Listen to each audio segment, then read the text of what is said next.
2008 में महाराष्ट्र के मालेगांव में हुए धमाके के केस में मुंबई की एनआईए अदालत ने जुमेरात को बड़ा फैसला सुनाया। अदालत ने साबिका BJP MP Pragya Singh Thakur, lieutenant colonel Prasad Purohit समेत तमाम 7 मुलजिमीन को बरी कर दिया। ये धमाका 29 सितंबर 2008 को मालेगांव में हुआ था, जिसमें 6 अफराद हलाक और 100 से ज्यादा जख्मी हो गए थे। इब्तिदाई तहकीकात महाराष्ट्र एटीएस ने की थी, जिसके दौरान कई गवाहों के बयानात लिए गए थे। बाद में केस तफ्तीश नेशनल इन्वेस्टिगेशन एजेंसी एनआईए को मुंतकिल की गई। अदालत में इस केस में 220 गवाहों के बयान दर्ज किए गए, जिनमें से 15 गवाहों ने अपना पिछला बयानात से इनकार किया। अदालत ने कहा कि इस्तिग़ासा इल्ज़ामात को साबित करने में नाकाम रहा, इसलिए तमाम मुलजिमीन को शक के फायदे देते हुए बरी किया जाता है। प्रोसिक्यूशन ने इस केस में जो तीन अलग अलग, थोड़ा शांत रहिए, मैं बात करता हूँ।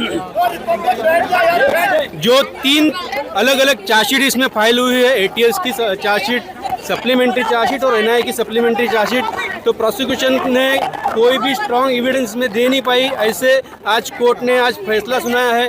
कोर्ट ने यह सुनाया है कि डेफिनेटली प्रोसिक्यूशन जो ब्लास्ट है वो प्रूव कर पाई, जो डेथ हुई है वो प्रूव कर पाई, लेकिन जो 101 इंजर्ड बोले थे उतने नहीं, लेकिन 95 इंजर्ड हुए ये प्रूव कर पाई। और जो सेकंड इंसिडेंट ब्लास्ट के बाद हुआ था कि 15,000 का मॉब जमा हुआ था और बाद में जो इंसिडेंट हुआ था वो भी प्रोसिक्यूशन प्रूव कर पाई, यह कोर्ट ने कहा है। लेकिन कोर्ट ने यह कहते हुए ये भी कहा है कि ये जो 7 एक्यूज कोर्ट के सामने थे, इनके खिलाफ कोई भी स्ट्रॉन्ग एविडेंस जो चेन ऑफ सर्कमस्टेंस है वो प्रोड्यूस करने में प्रूव नहीं कर पाई।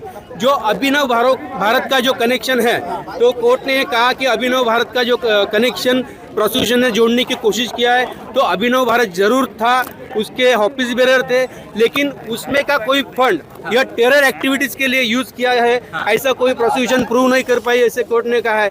उसी के साथ जो मौका के बारे में जो कोर्ट ने कहा है, जो प्रीडिसीजर ने जो जजमेंट दिया था या हाईकोर्ट ने जो ऑब्जर्वेशन किया था, उसी तरह इस केस में जिस बेस पे राकेश दावड़े के बेस पे मौका लगाया था, तो मौका के लिए जो क्राइटेरिया होता है वो कंप्लीट ना होने की वजह से मौका में से भी सबको एक्विट किया है। जो यूएपीए का सैंक्शन था इस केस में, यूएपीए सैंक्शन जो था वो फॉल्टी था, उस वजह से कोई भी यूएपीए के जो सेक्शन है 16 या 18 वो इसमें अप्लीकेबल नहीं हो सकते हैं। ये भी कोर्ट ने इसमें ऑब्जर्वेशन किया है। कोर्ट ने कहा कि ये जो इंसिडेंट है, ये इंसिडेंट बहुत यानी खराब इंसिडेंट है, और इस इंसिडेंट की वजह से जो लोग गए हैं, जिनका नुकसान हुआ विक्टिम्स का, वो डेफिनेटली पूरा नहीं हो सकता भर के नहीं, लेकिन 2 लाख रुपए हर डिसीज के फैमिली को देने को कहा है और हर इंजर्ड के फैमिली को 50,000 रुपए देने का कोर्ट ने डायरेक्शन दिया है। नहीं, डेफिनेटली जो आपने 7-11 में देखा या इस केस में देखा, कई सारे अधिकारी जो कॉमन है,